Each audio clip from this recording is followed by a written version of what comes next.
Ho, ho! Let the festivities start. We're literally starting with festivities as well because we've got 2 Christmas Day games on the Turf and Touchdowns podcast, focusing on the NFL side of things. Family livid that there's Christmas Day games, but you gotta work.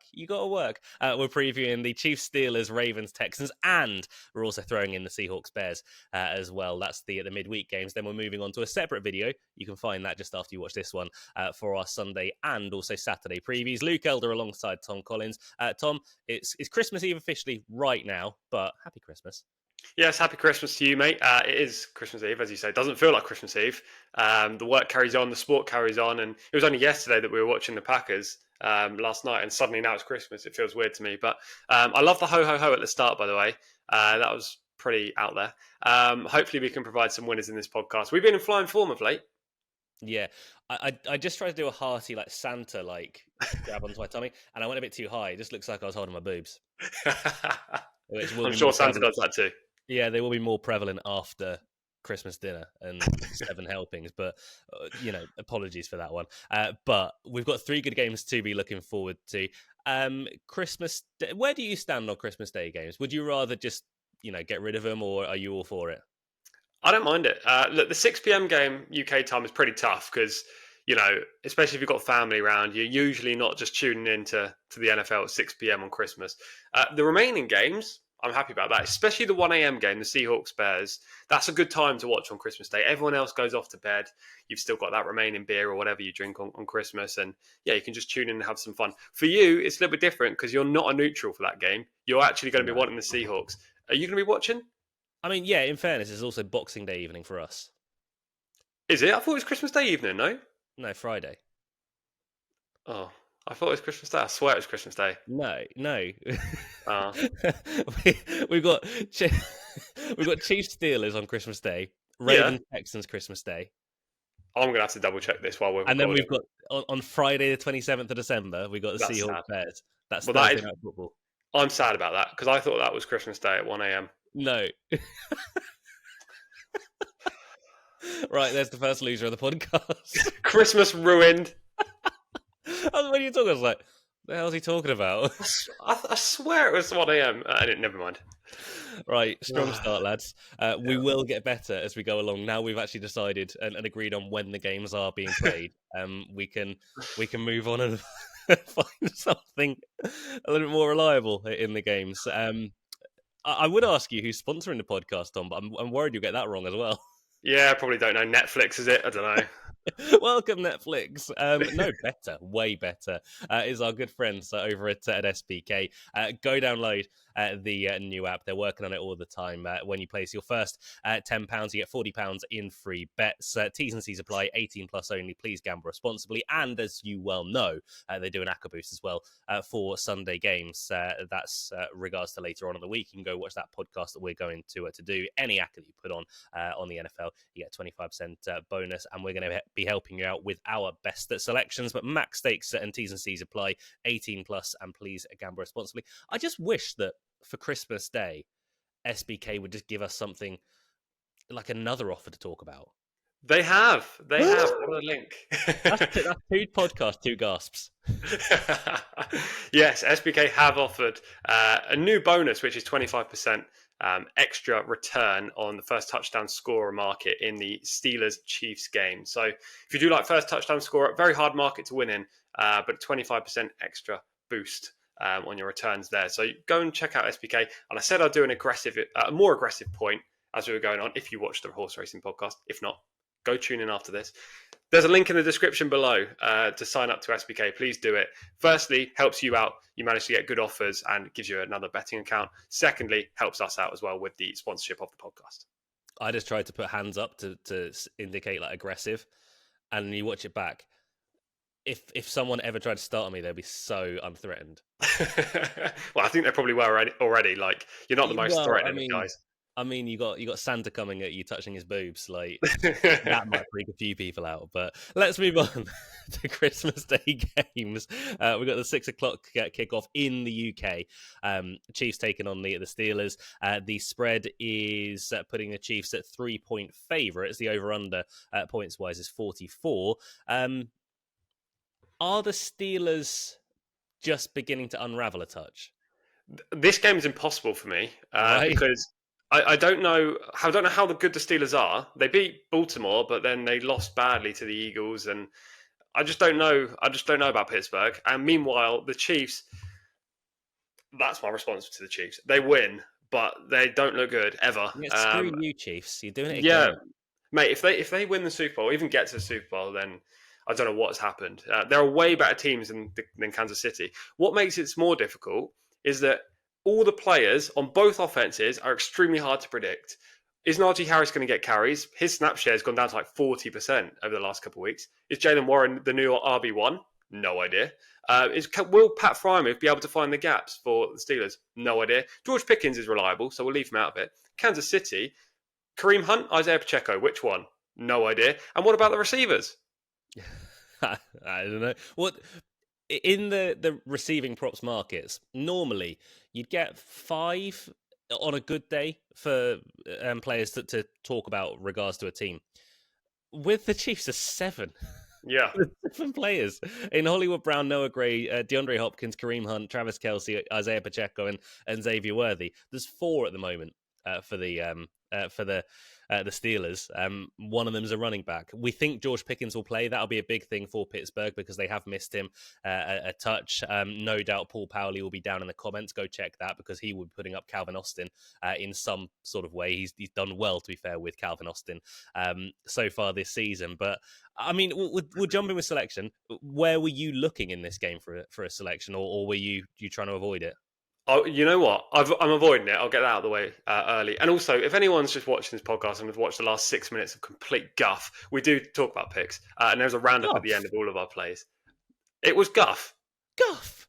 Yes, especially from my behalf, not knowing when the game was. I mean, that was bad. Yeah.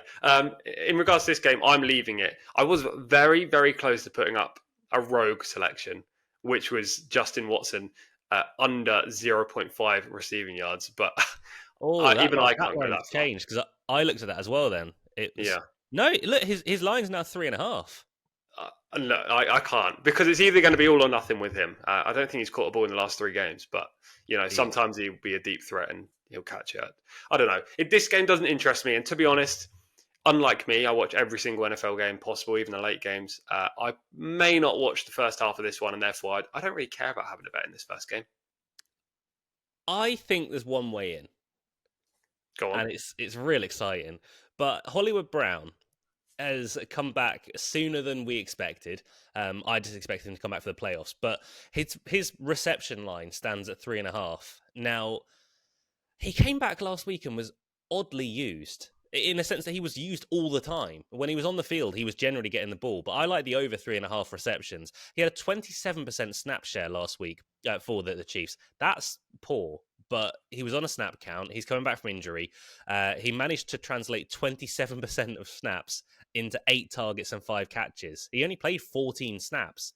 He got a target on 8 appearances on the field out of 14 snaps. That's ridiculous. Obviously, that won't be transferable. It won't go on. Otherwise, by the time he's up to speed and playing 80% of snaps, he'll be getting about 30 targets or so every single game. But Andy Reid has come out and said his snaps will increase with each week, and it will potentially double going into this week. Obviously, last week was 14. He said he aims between 20 and 30. Obviously, still not a huge amount, but if he's up towards 30, he's going to be a very, very interesting player. And Patrick Mahomes looks for him, quite simply. They've had one game together. I know they had all of training camp as well before Hollywood Brown got hurt, but his targets, they weren't high risk. We're used to Hollywood Brown in his Baltimore days, in his brief time with the Texans, with the Cardinals, getting a few riskier targets, i.e. downfield.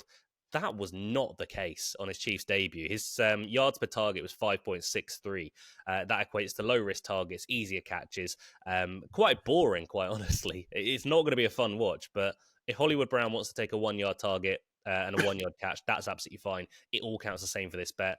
I'll hope that Hollywood Brown, Tom, can continue that momentum that he had from effectively game 1 for the Chiefs. They need him. They do, because Rashee Rice is out for the year, and Xavier Worthy's been good, but he's no, reliable receiver. He's decent, but he's not a wide receiver 1 at the moment. So they need Hollywood. I don't hate it by any means. As I say, I've got no real idea about this game, but hopefully he lands the receptions for yourself. Yeah, Christmas Day does feel a bit like deja vu in regards to football, because the other day we had four teams playing, and it was the Chiefs, the Steelers, the Ravens, and the Texans, and they've muddled them up and they've put them in as Christmas Day games. The Chiefs played the Texans the other day, Steelers played the Ravens. They just mixed things up a little bit. So we got the Ravens taking on the Texans. Ravens are 5.5 point favourites. The over/under points wise is 46.5. I mean, the Ravens are going to be marching into the playoffs. We don't know what sort of seed they'll get, but the Ravens are looking better all the while. They did have a slight potential lull at mid-season, but they're looking better than ever now, Tom. They are, and they are my anti-post bet, as everyone will hopefully know from the start of the season. I don't think they're the best team in football by any stretch of the imagination right now, but they are going to improve, especially on the defensive side of things. In this game on Christmas Day, I like Lamar Jackson over 44.5 rushing yards against Texans at 10-11. I think Baltimore are just going to pound the rock. I think they're going to run the ball on Houston over and over and over again. That's going to be the game plan. Whether it's Derrick Henry, whether it's Lamar, whether it's Justice Hill, I think that's just going to be the way that they're going to win this matchup. The reason for that, and there's two. Firstly, they've had great success running the ball, especially in recent weeks. Derrick Henry was amazing last week. I think he had 160 plus yards, and basically every time you gave him the ball, he was getting 4 or 5 yards at least. And secondly, Zay Flowers is going to be covered by Stingley, and Stingley is very tough to pass on. So if you take Zay out of the equation, they don't have much in terms of offensive weapons out wide. Bateman's okay, but he's mainly a deep threat.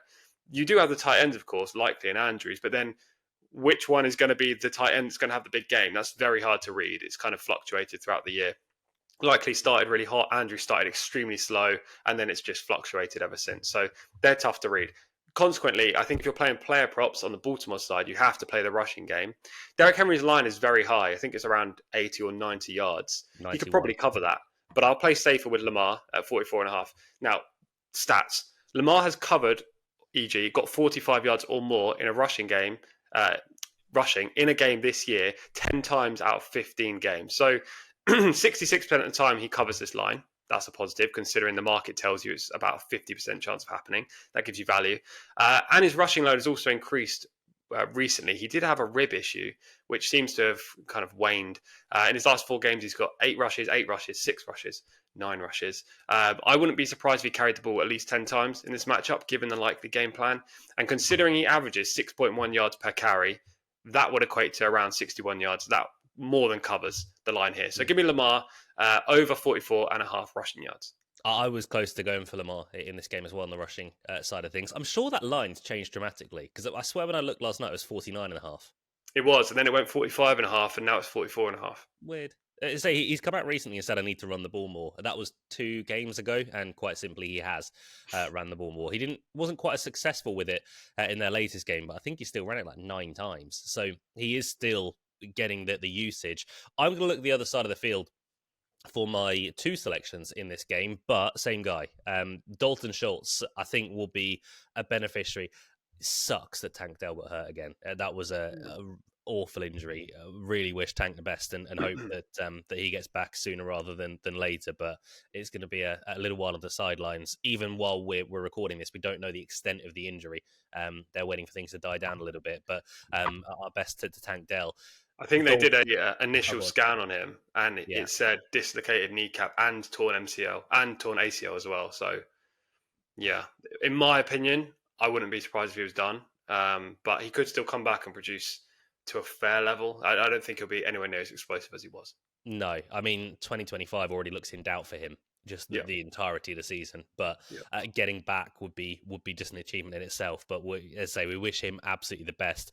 I think Dalton Schultz, though, could be a beneficiary of him not being there. They have gone and claimed Deontay Johnson, so the Texans have got Deontay Johnson now.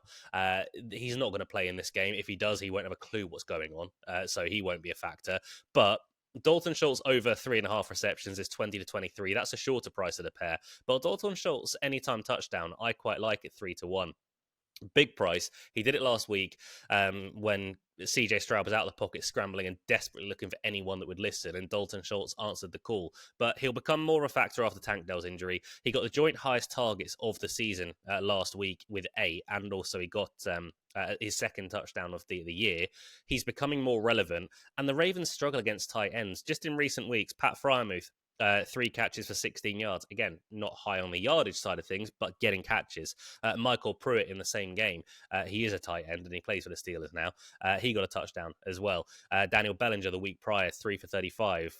Dallas Goedert the week before that, 3 catches, 35 yards and a touchdown. Will Disley the week before that, 4 catches for 47. So tight ends are used against the Ravens, and the Ravens have conceded touchdowns to the tight end position in 2 of the last 3 weeks. It's been a flaw of theirs for the entirety of the year. We've used it against them at times in the season as well. I think Dalton Schultz is in line for a good game here. Dalton Schultz over 3.5 receptions, and Dalton Schultz any time to touchdown. That's 20-23 and 3-1. The one player in this game, Tom, that I do not want is Zay Flowers, because I'm in my championship game and he's got Zay Flowers. So it'll be a great start if he could just goose.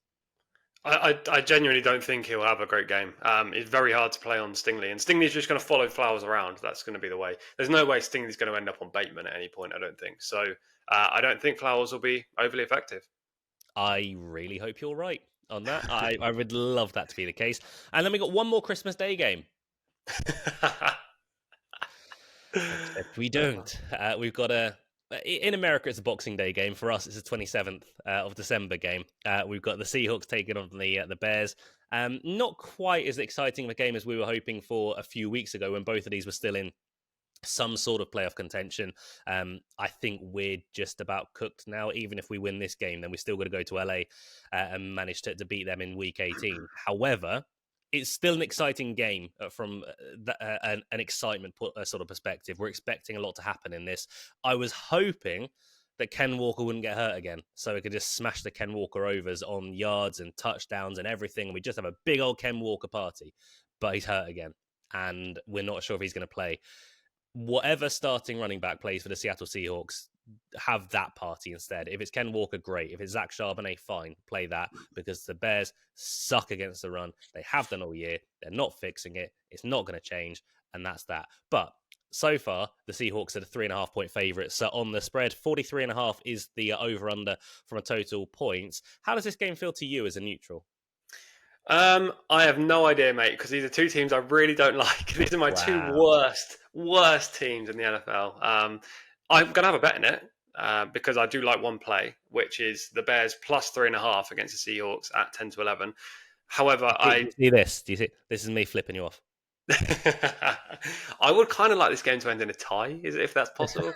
The Seahawks just regularly make life difficult for themselves. I don't even think you can argue that as a Seahawks fan. They tend to. They have not taken years of my life. They tend to play to the level of their opponents, whether that's good or bad. For example, if you put them against the Lions, they may make a game of it. Next week, they could face the Giants and they'd lose, much like earlier in the year. They've beaten the Cardinals twice, the 49ers, the Broncos, and the Dolphins. Okay, the Dolphins aren't great this year, but the others are decent teams. And then they lost to the Giants and only scraped past the Patriots. I mean, they're so unpredictable, or actually, they're predictably unpredictable insofar as they play badly against bad teams. The Seahawks last week, they played okay, but the previous week, the Packers ran all over them. And I wouldn't be surprised if the Bears had some luck offensively against Seattle this week. The Bears at home this year have been okay. They won their first 4 games at home and then lost their last 4. But if you look at the teams the Bears have played recently, you don't expect them to win any of those games. I mean, they played Detroit a couple of times, Minnesota, the Packers, a couple of other very good teams. And yes, they've been losing, but on some occasions, they've actually pushed the opponents to late in the fourth quarter or even overtime. Caleb Williams is looking a little bit better, I think. The offensive line's still terrible, but Williams is looking better. Not difficult considering how poorly he was in the middle part of the season. Rome Odunze looks like a future star now. The last 2 weeks, he's starting to come around and play better football. Keenan Allen's a baller, we all know that. And Swift is actually making plays from the running back position, which just wasn't happening back in week 1, 2, 3, etc. So offensively, I think the Bears are looking better. Defensively, they're not great, but Geno Smith loves to throw up a little Christmas present to the opposing secondary, and it wouldn't be surprising if this game was quite close. I wouldn't be shocked if Seattle won. Obviously, they're favourites. But equally, if Chicago pulled this out of the fire, I wouldn't be shocked either. I think it's going to be a 3-point game, and I'll take the Bears plus 3.5. Yeah, I don't hate it. It's impossible for me to predict who's actually going to win this game. Yeah. I kind of think we might take it, but at the same time, I don't really care because our season's done. Look, we've got beat by Minnesota last week when we had chances to go and win the game. I'm not going to say we should have won because that would be stupid and it would be biased, but we had chances to go and win the game. I thought DK Metcalf was dreadful last week. Hmm. His route First running play, was, on the first play, looked good. yeah, he looked 25 great then. TD. Yeah. His route running was shocking. Yeah. He was to blame for 2 interceptions, I think. It was dreadful. Honestly, it wasn't on Geno whatsoever. But I'm going to take all the points in this game, and I think there'll be quite a few of them. I'm going to take the over at 43.5. That's 10-11. The Bears love conceding points. They're real good at it as well. They've had loads of practice. They've conceded 30 or more points 4 out of the last 5 weeks. In the week they didn't concede 30 or more, they conceded 23. That's still enough in this game to likely hit the overs regards to at the points. Yes, they've taken on some good teams, but Seattle are a good offense. JSN, Jackson Smith and Jigba, he's looking good. He's looking like a... Let's play a Tom Collins game. Top 10 receiver in the league at the moment. I'd say so, yeah. Slot receiver, top 2, I'd say. Yeah. He honestly, he's looking fantastic. I know he was a big preseason bet for me, Jackson Smith and Jigba, and he's done everything that I wanted him to do and a little bit more. But Seattle, their defense is leaky. We like doing silly things, and we like teams scoring against us.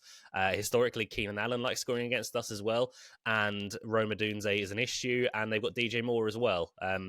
We've conceded 27 or more points in the last 3 weeks. So our defense clearly likes conceding points. Caleb Williams is going to come out and sling it. And that's the thing. Chicago like throwing the ball. Seattle like throwing the ball. I think this could be quite a long game. Seattle will pass heavy. 15 and 16 rushing attempts in the last 2 games. Ryan Grubb needs to sort that out, the Seattle offensive coordinator. In the third quarter last week, when we were still in the game, he called 2 rushing plays. I mean, that's just dumb. You can't do that. You had Ken Walker and Zach Charbonnet both healthy at that point, and Kenny McIntosh, who was getting work as well. And Caleb Williams has thrown the ball 30 or more times in 7 of the last 8 games. 30 is sort of par for the course. That's kind of where you want to be. But he's gone way over that. I think he threw for 50 plus one week. Caleb Williams will be slinging it. The Bears are slow starters, so maybe they might have to play catch up. But I'll take the overs in this. Like I say, Tom, whoever starts at running back for Seattle, smash them because they're going to have a good day. I just don't know at this stage who it will be. Yeah, me neither. It might be Walker. I don't think it will be Walker, actually. I don't. No, I don't know who it will be. Maybe McIntosh. But yeah, we've got 2 different approaches there, but both selections could win. We could get a high-scoring game that is only 3 points separating both teams, and both of us will be celebrating. Absolutely. Hopefully that is the case. But that's Seahawks at Bears. Tom, just run us through your selections for this podcast. Yes, 2 picks. These are sponsored by SBK, and they are Lamar Jackson, over 44.5 rushing yards for the Baltimore Ravens. That's at 10-11. And the second selection is the Bears plus 3.5 against the Seattle Seahawks at 10-11.